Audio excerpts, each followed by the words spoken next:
नमस्कार दोस्तों, आज हम बात करने वाले हैं मीटिंग के दौरान विपक्षी गठबंधन इंडिया के आगामी लोकसभा चुनाव मिलकर लड़ने का संकल्प लिया है और कहा कि सीट बंटवारे की व्यवस्था जल्द से जल्द गिव एंड टेक की भावना से पूरी की जाएगी। गठबंधन की थीम भी साफ हो गई है, जुड़ेगा भारत जीतेगा इंडिया।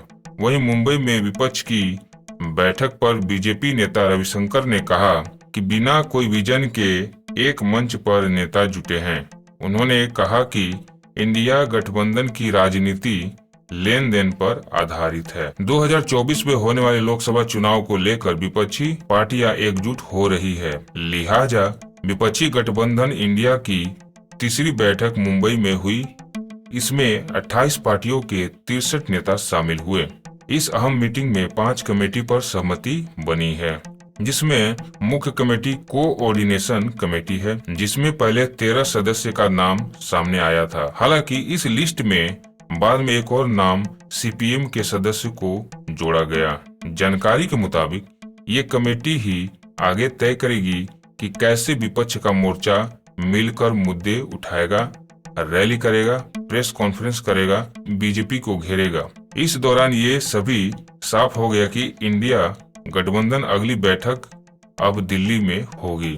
विपक्ष जहां लोकसभा चुनाव लड़ने के लिए 5 कमेटी बना रहा था, तब केंद्र सरकार ने उस कमेटी का आज गठन कर दिया, जो एक देश एक चुनाव को लेकर चर्चा करेगी। इसकी अध्यक्षता पूर्व राष्ट्रपति रामनाथ कोविंद करेंगे। बीजेपी शासित राज्यों के मुख्यमंत्रियों ने आज एक देश एक चुनाव के विचार पर खुलकर स्वागत किया, लेकिन विपक्ष ने पत्ते नहीं खोले। मीटिंग के बाद नीतीश ने कहा कि अभी जो केंद्र में है वो पक्का हारेगा। उद्धव ठाकरे ने मित्र परिवार वाद पर वार किया, साथ ही गठबंधन के संयोजक को लेकर बड़ी बात कही। उन्होंने कहा कि फिलहाल गठबंधन को संयोजक की कुछ खास जरूरत नहीं है। हमने आपसी सहमति से 14 सदस्यीय कोऑर्डिनेशन कमेटी का गठन किया है। उद्धव ने कहा कि इस कमेटी के सदस्य गठबंधन से जुड़े मुद्दों पर फैसला करेंगे और अपनी अपनी पार्टी के नेताओं को इससे वाकिफ कराएंगे। इस कोऑर्डिनेशन कमेटी में कांग्रेस के केसी वेणुगोपाल, एनसीपी के शरद पवार, डीएमके के एमके स्टालिन, शिवसेना से संजय राउत, आरजेडी के तेजस्वी यादव, टीएमसी के अभिषेक बनर्जी, आप के राघव चड्ढा, सपा से जावेद खान, जदयू से ललन सिंह, जेएमएम के हेमंत सोरेन, डी राजा, एनसी उमर अब्दुल्ला और पीडीपी की महबूबा मुफ्ती को शामिल किया गया है। इंडिया गठबंधन की बैठक मुंबई के ग्रैंड हयात होटल में सुबह 10:30 बजे शुरू हुई।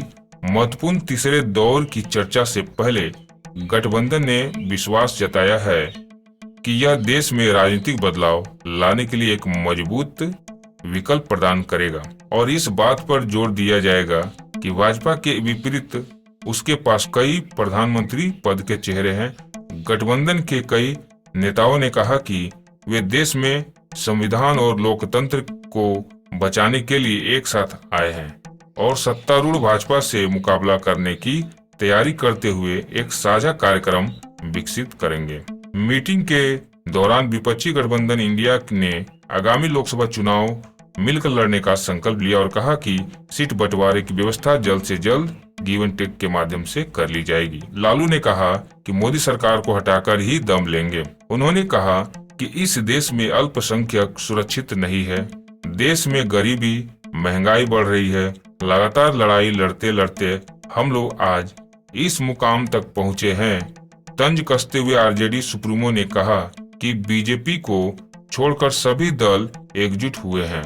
सभी को याद होगा कि कितना झूठ बोलकर बीजेपी सत्ता में आई थी। लालू ने कहा कि इसके लिए मोदी सरकार ने लोगों के जन धन खाते भी खुलवाए। हम पति पत्नी ने भी अपना खाता खुलवाया, मगर पैसा नहीं आया। मिला क्या, ये आप लोगों को भी मालूम होगा। इसके बाद आरजेडी सुप्रीमो ने कहा कि चंद्रयान को लेकर काफी जय जयकार हो रही है। चंद्रयान की सफलता पर हम सभी को गर्व भी है। वैज्ञानिकों ने अपील कर रहे हैं कि मोदी जी को सूर्य लोक पर पहुंचा दें। इसके लिए हमारी शुभकामनाएं भी है। देश में विपक्ष का कोई ऐसा नेता नहीं बचा है जिसे जांच एजेंसियों का सामना न करना पड़ा हो। अरविंद केजरीवाल ने कहा कि हमारे लोगों की आमदनी कम और खर्चा ज्यादा है। मोदी सरकार खुद को भगवान से बढ़कर समझ रही है। जब कोई ऐसा सोचता है तो उसका पतन निश्चित होता है। बहुत सारी ताकतें हमारी गठबंधन को तोड़ने में लगी हुई है। बहुत सारी भ्रामक बातें भी गठबंधन को लेकर कही जा रही है। हमारे गठबंधन में किसी की किसी से कोई लड़ाई नहीं है। सभी किसी पद के लिए नहीं बल्कि देश के लिए एक साथ आए हैं।